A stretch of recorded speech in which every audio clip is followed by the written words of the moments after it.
I wanna say to my sisters and my brothers, keep the faith. When the storm flies and the wind blows, go on at a steady pace. When the battle is fought and the victory's won, we can all shout together, we have overcome.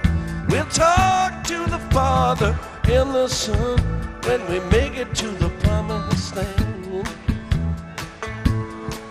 My dad and Larry's dad were both amazingly active in their communities. None of our parents ever compared themselves or talked about other people. They never denigrated anybody or never aspired to be anybody else or other than they were. They were doing what they meant to be doing. That's, I think, been important in all our lives and why we're the way we are now. One really good advantage of community service and so forth is that you get to meet a lot of really nice people in all these organizations that you work with. Lasting friendships come out of that. The working for a common goal is really important. I'm sort of embarrassed to be, featured, and because I know there are lots more worthy people around town, but not everybody has a partner who everybody knows and sees several times a week.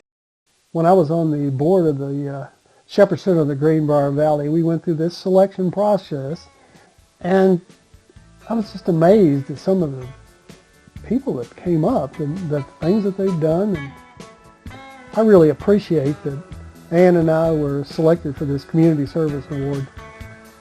I'm glad to be able to give my time to you and to the fundraising for the Shepherd Center, and I hope it helps. But I really sort of plead innocent of being worthy of an award. We walk together, little children. We don't ever have to worry. Through this world of trouble, we gotta love one another. Let us take a fellow man by the hand, try to help him to understand. We can all be together forever and ever when we make it to the promised land. We can all be together forever and ever when we make it to the promised land.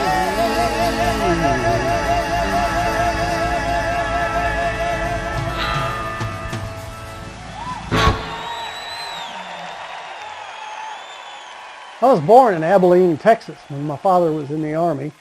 He was at Fort Barkley out there in Abilene. I only stayed there for 2 years. When he came back from the war, we settled down in his home farm in Versailles, Kentucky.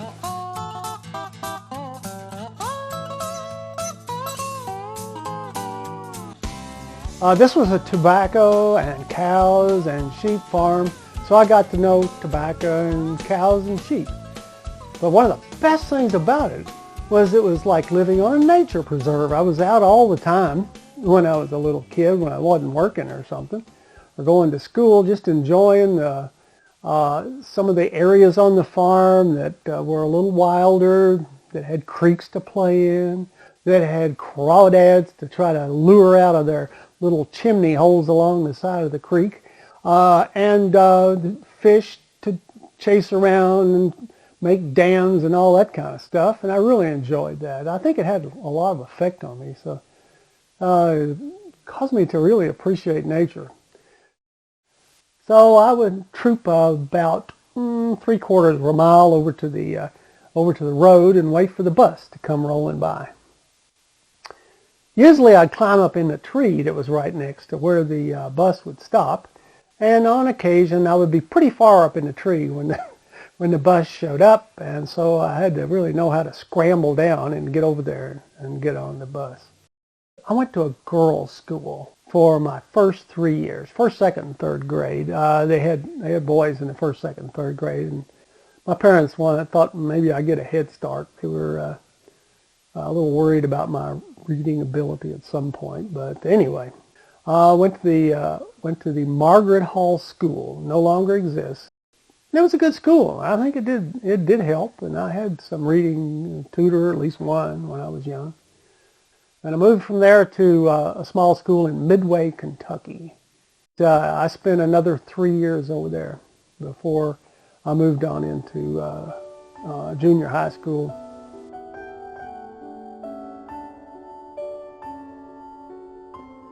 I was born in 1946, one of the real war babies, and my daddy had served in World War II, even though he was born in 1910, so he was older when the war came.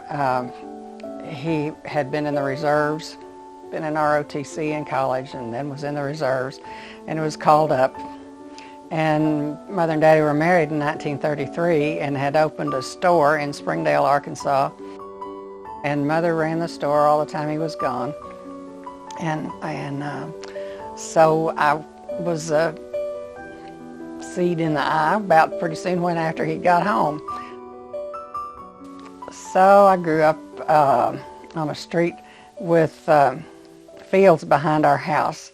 The people next door actually had their farm, or a small farm behind the house, and had a barn back there. And there was a lot of chicken feed and chickens in the area. And it was a good area for produce, you know, beans and stuff. And there were canning factories, and there were orchards, apples, peaches. And this is really great part of the country. I was born in November, so I started school when I was 5. You could do that then. And all my friends that were on my street basically were in my class, and I was pretty much of a tomboy, but I can still remember running in the schoolyard and playing tag, and I remember playing marbles, things like that. And I did have a horse when I was growing up. Daddy got me a horse when I was about 12, and she was beautiful, Palomina, and very friendly and very easy to ride, except she was kind of tall and I couldn't get off her when I was out riding. And she was too big for me to saddle. And of course, and Daddy owned his own store, and he could usually leave and come saddle her. Maybe we just arranged on a day that he'd come and help me catch her, saddle her. As much as we were alike and rubbed each other the wrong way, the more I think about the things that my dad did for me in those days. I think about it in a different light than I did then. One of my strong interests when I was a youngster was being involved in Boy Scout activities. I went to lots of camporees and other activities that the Boy Scouts had, and worked my way up through the various levels of scouting. I ended up being an Eagle Scout with some little palms on the thing. I mean, Eagle Plus.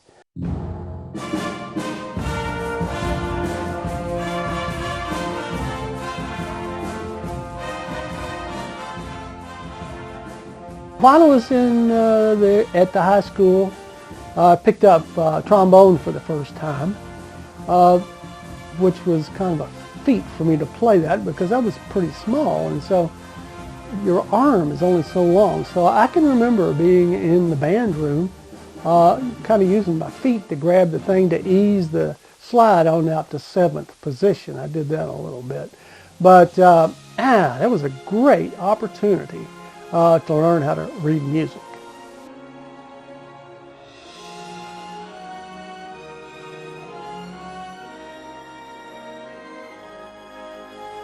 I am very unmusical, and I can't hear one note from another. But anyway, I played the French horn, which made that extra difficult because the person next to you when you're playing French horn is not playing your part. That other part is over there. But, you know, I could kind of get those few notes. Anyway, they were too expensive. The school owned them, and they didn't want them carried out there in marching band. So in marching band, I played the cymbals, which I really loved. And even learned to twirl them. My parents were fantastic in terms of stimulating me, and my father had a tremendous example. I mean, he got a award from the University of Kentucky for his community service work. Also from the Historical Society there in Woodford County. He wrote histories about that. He made books with illustrated by stamps, a whole closet full of those. I worked for the Boy Scouts, worked for the 4-H Extension Service, and a lot of other things. Amazing guy. So his ability to stimulate me in terms of my curiosity and so forth. He had a lot to do with that, but so did my mother. Boy, she was a curious sort. Well, might have been.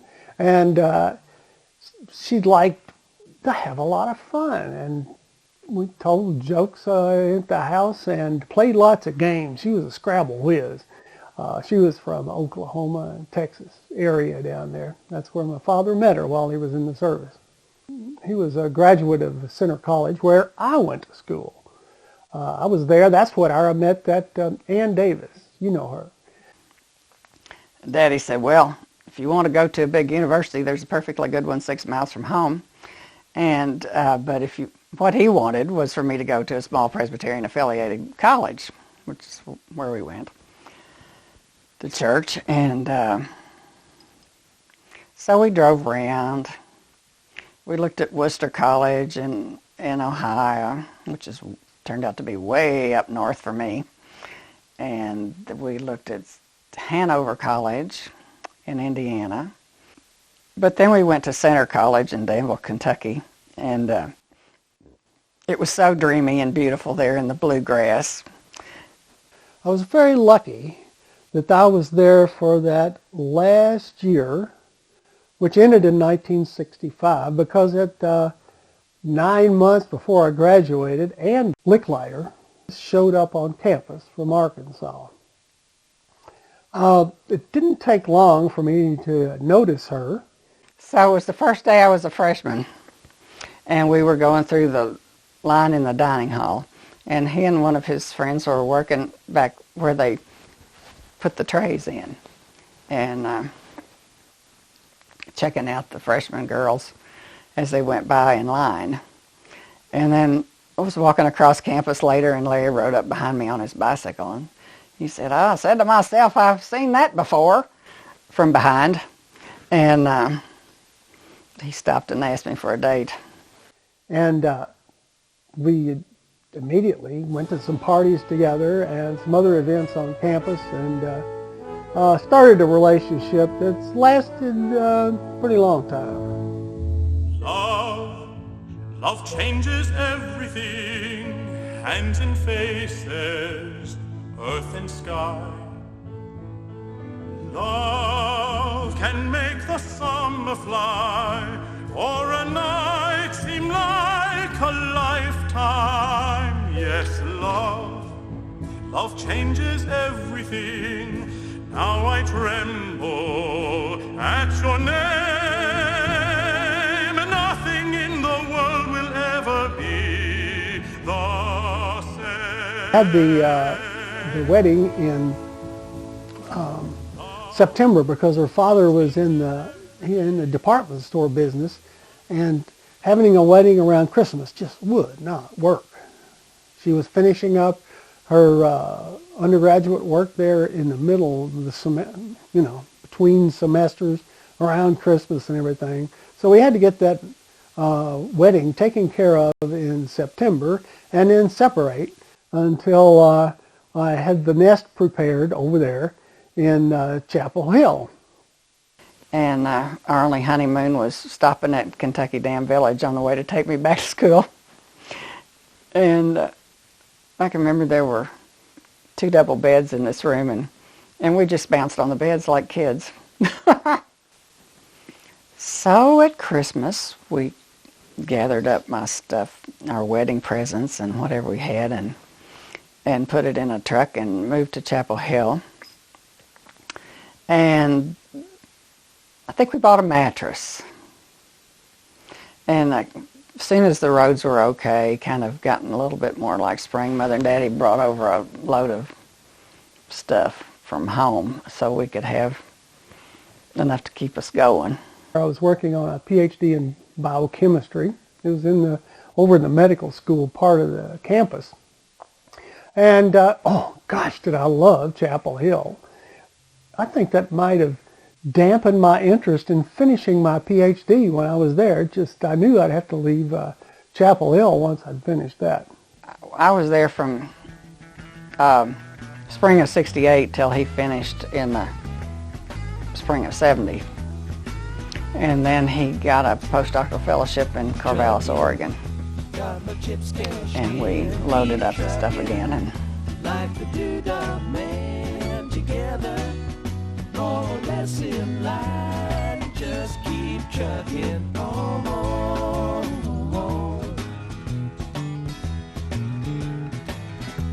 And talk about fantastic places to live. That was it. We could go over to the coast, we could go up in the mountains when I wasn't doing research, or we could ice skate on the top of the building on the off chance, whenever it got cold enough to freeze on the top of the building in the Willamette Valley. our dog Bobby loved to swim. Could throw a stick out and he'd swim back with a surf right around his ears and everything, and he loved to swim in the Willamette River. And I really had an acceleration in my interest in bird life. All along the west side of Oregon, there are a lot of good birds that are out there right along the coast. That was good. And then there were birds in the mountains, too.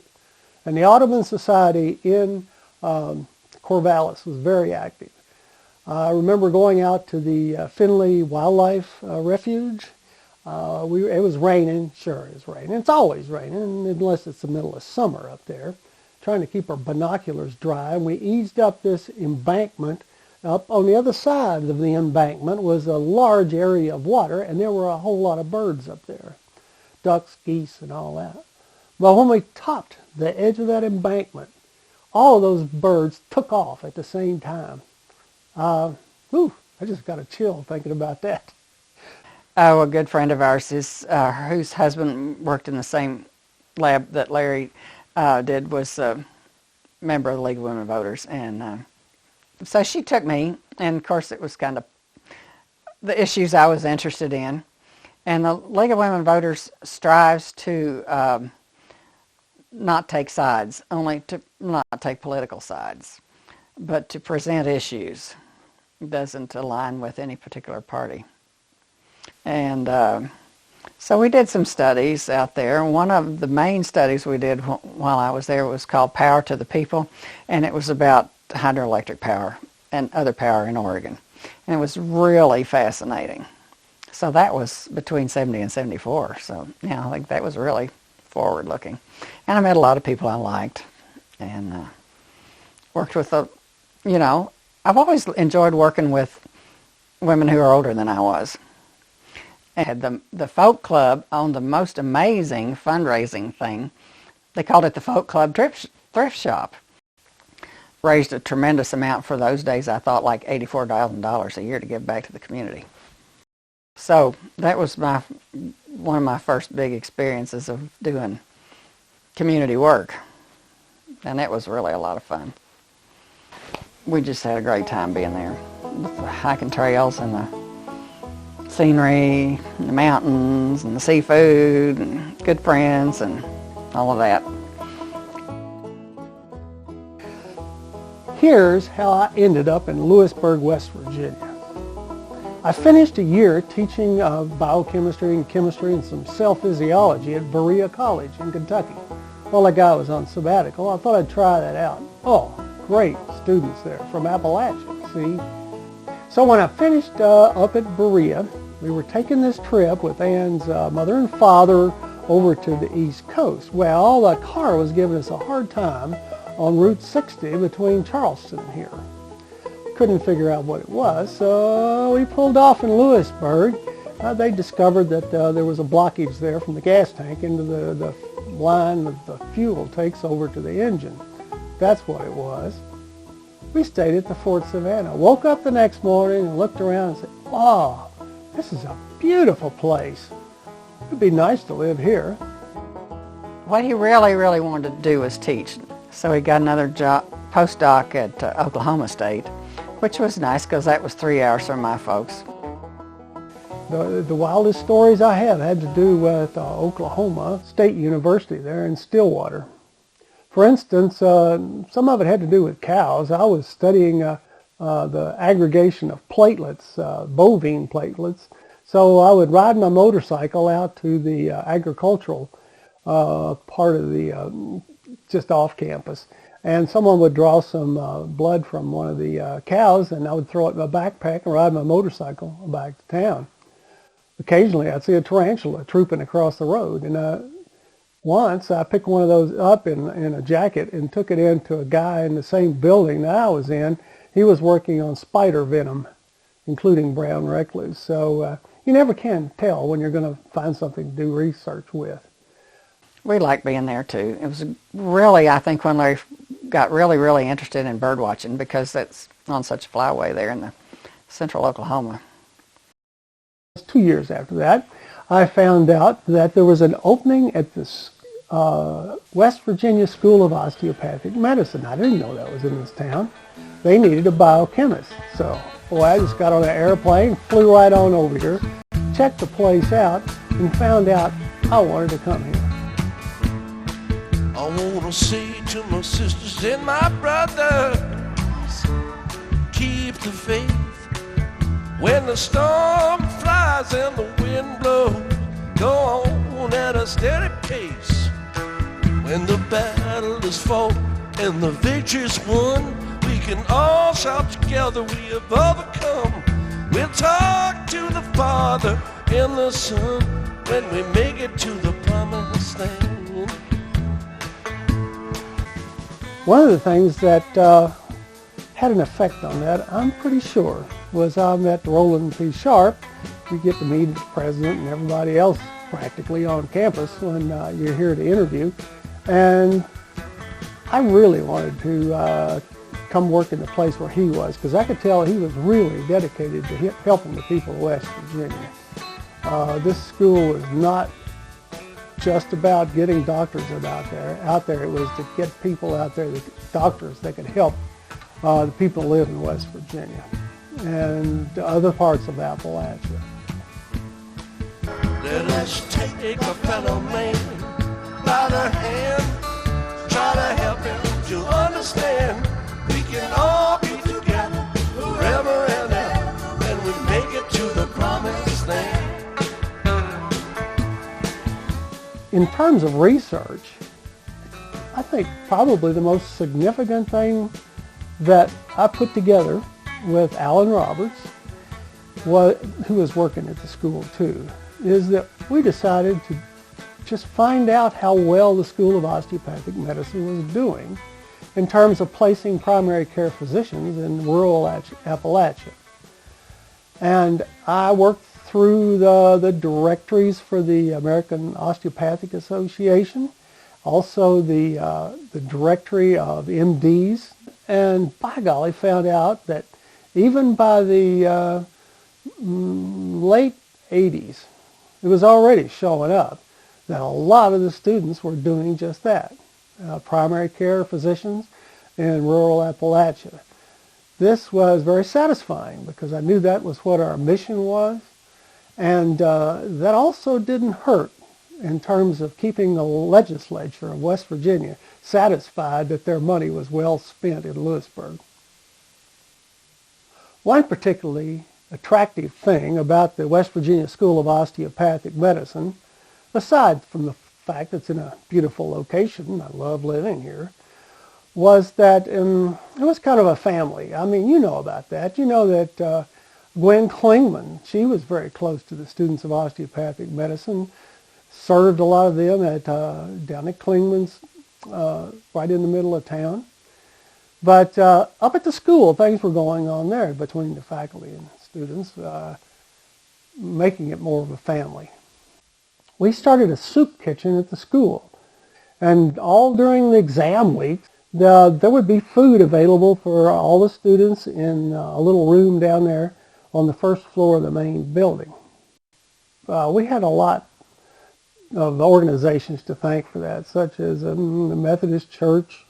They would get things together, and that was really something special for a medical school. You don't expect to find that.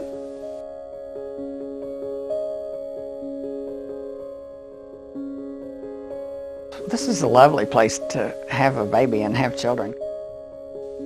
Our daughter, Mary Caroline Davis, was born down there at Greenbrier Valley Medical Center at about 1 o'clock in the middle of the night. Fortunately, it was over with fairly quickly, but since it was over about 1 o'clock, I was able to get a little sleep after Ann had delivered and make it to the first day of class for the WVSOM students that day. And I got to proudly announce that just a few hours before that class that I became a father, and wrote her name in big letters up on the board, and everybody cheered. So we enjoyed all the growing up here, and when she got in school, I helped along with school things, and even when she was little, I drove for Meals on Wheels and took her with me. And we went to Old Stone Church, and I always did circles and women's thing, whatever I could do. Worked in the Americana, and we just kind of bubbled along all those years, and enjoying what we were doing and keeping busy. And Larry was working with the Scouts at first, but I kind of wished he'd be home. So Phil Gaynor, who'd been the Scoutmaster for Troop 70 in Lewisburg, he was elected mayor, and so he decided that I was not going to be the Assistant Scoutmaster anymore. I was going to be the Scoutmaster of Lewisburg's Troop 70. So when my daughter was pretty young, I did spend a lot of time out with the boys at various camporees and other activities for the Boy Scouts. So if I hadn't done that, I might have gotten to know her a little bit better. But I can tell you this for sure, she's a mighty fine girl. She went to Lewisburg Elementary, and she was interested in the GVT from the time. Larry was first in Annie. Did 2 plays in the late 70s when I first got here. That was South Pacific and Guys and Dolls. Then I had about a 10-year hiatus on doing anything with them, until that fateful day when I took my daughter out there to audition for Annie at the theater. And as it turned out, she did get to be an orphan, and I got to be Franklin Delano Roosevelt, and a guy named Headley that was running a variety show or something in Annie. She's always loved the production process and being with the other people in the theater.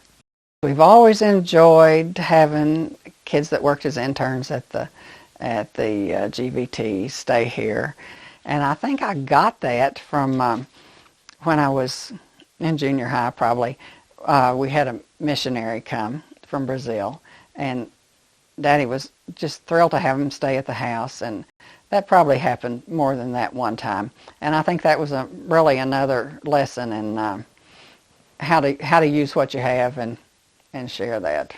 We had an exchange student, and he was terrific. Come, in this case, from Denmark. I think he was about 16 years old, and his name is Jonas Homigo. He stayed with us for a year. One of the reasons we decided to go ahead and do that was we had this daughter. See, she didn't have any brothers or sisters or anything, so we thought it'd be a new experience for her to live in the house with a 16-year-old boy. And it was great. He tried to teach me some Danish. I think the only word that I picked up from him had to do with a whatchamacallit, or a thingamajig. I asked him what's equivalent, or a doodad or something like that. And he said it was a dibby-do-it.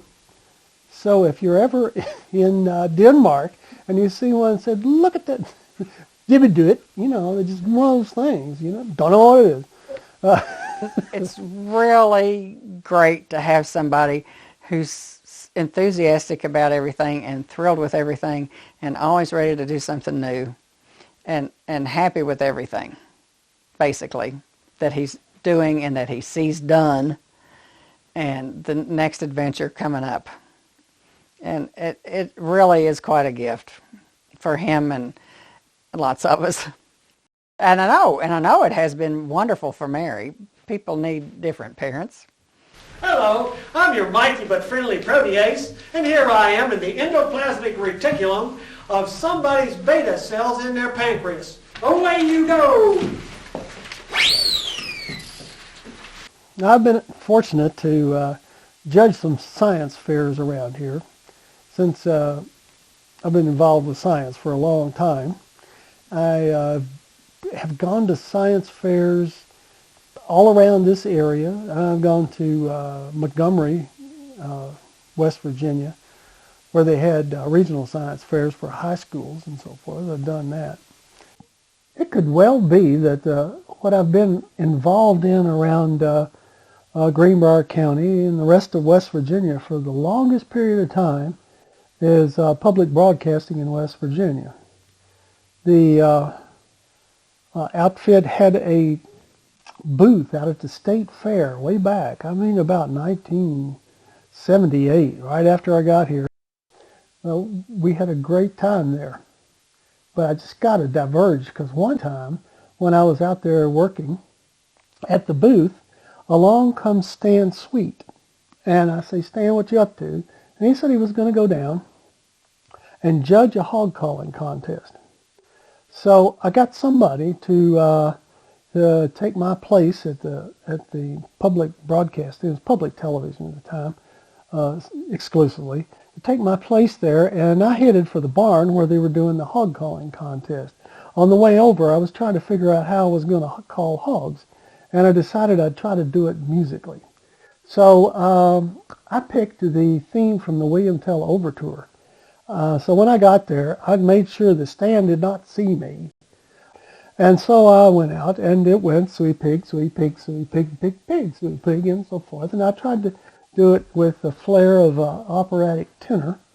And I only won third place because the other two contestants that did better than I did, the hog actually went in their general direction. And so they headed over me for sure. One thing that's really been fun about these on-air fundraising activities with public television, the Blabathons that is I've been involved with a lot of different groups that were there to answer the phone. Sometimes I took Boy Scouts over, or maybe somebody from WVSOM or Carnegie Hall. They answer phones, I would blab. We'd have a great time. But two of the other things that were a little out of the ordinary was a kennel club once came in to answer phones, and they brought their dogs with them. So I was on air with a bunch of dogs, and that was generally a lot of fun. And then another time, Larry Two Rivers Brown was there with the Appalachian American Indians of West Virginia. And that was great because I'm really interested in Indian lore, and I like to go to their powwows down there at the state fairgrounds.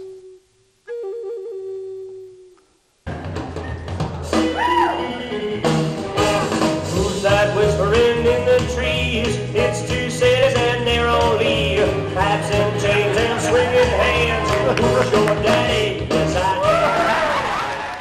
am. When I was a kid, like basically in junior high and high school, I took dance. I never could do ballet, but I took tap and jazz. So I've always been interested in dancing. Of course, Larry is too, but you know, about anything on stage he's interested in. Throw back the bottle of beer. So riot.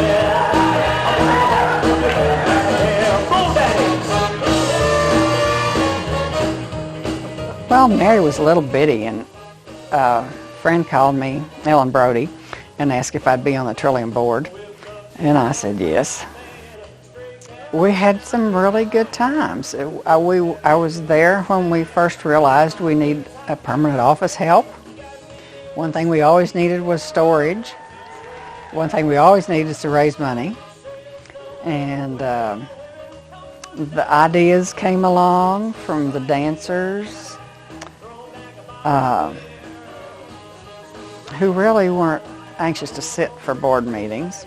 And so we had liaison back and forth, and the board grew more and more organized, and then we got to be a 501c3, and they started the Trillium Performing Youth, which was really a great experience to go, and they performed at nursing homes and around at schools, and they would go to Charleston and compete in the dance festivals, and they'd bring in extra teachers to do special things, like friends of theirs who danced around in the area.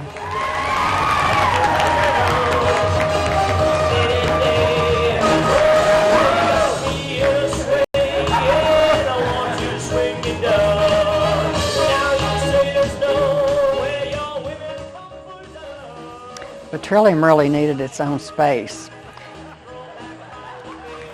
And so Larry Levine and I and Lynn Preston went together and bought that building to make it a home for Trillium.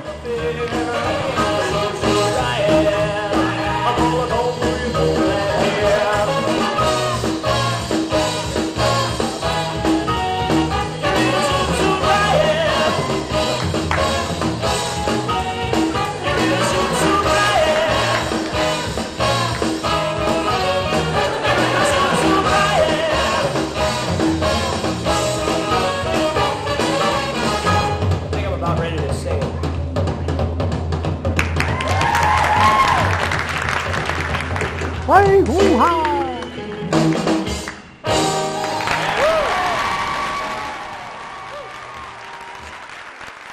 I think some of the people that I've particularly enjoyed being with are the actors, directors, stage managers, and so forth at the Greenbrier Valley Theater.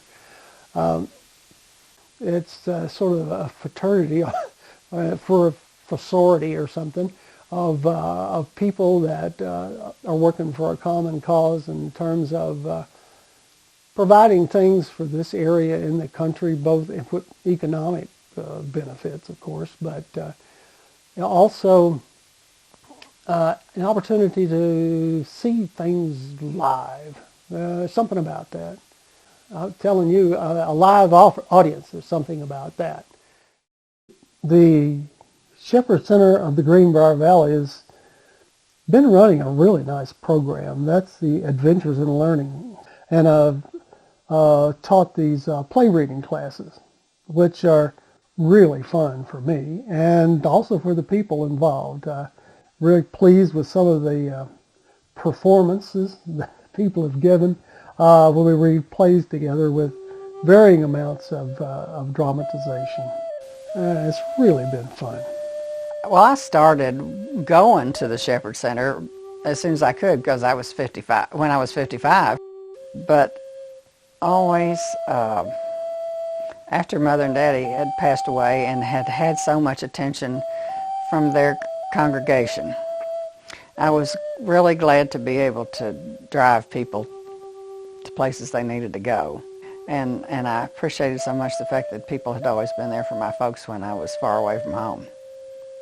Ann and I ring bells together, so that's by golly, we perform together, or rather we do praise together in that circumstance. And I hope we have a picture here somewhere of the two of us ringing bells together. I want to say to my sisters and my brothers, keep the faith. When the storm flies and the wind blows, go on at a steady pace. When the battle is fought and the victory's won, we can all shout together, we have overcome. We'll talk to the Father and the Son when we make it to the promised land. When Ann Licklider and Larry Davis met each other at Center College way back in 1964, well, it's obvious that there must have been some attraction going on there. that pulled us together and kept us together. But after all these years and some contemplation, I realized that we had a lot of common interests that I didn't realize at the time, but thinking back, now I do. We like history, so that if we go traveling someplace or watching things on public television, we really enjoy them together, and we can like to discuss what's going on with those. That's really great. We like the arts. We go to all the performances practically around Lewisburg. It's been a wonderful place to live. We really do feel blessed with the friends we have here, the scenery we get, and the fact that it's a small town and in a beautiful area, and there's lots going on with the arts and the kind of community that we grew up in, both of us, even though they were different. So, really what we needed. We really are blessed. And we're very thankful. We know it. Walk together, little children. We don't ever have to worry. Through this world of trouble, we gotta love one another. Let us take a fellow man by the hand, try to help him to understand. We can all be together forever and ever if we make it to the promised land. We can all be together forever and ever when we make it to the promised land.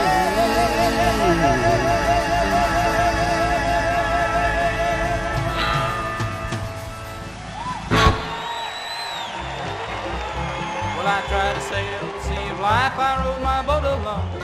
Your love meant nothing to me, dear, my heart was made of stone. Till the harbor filled with loneliness, my little boat was moored. And on the day I first met you, I fell right overboard.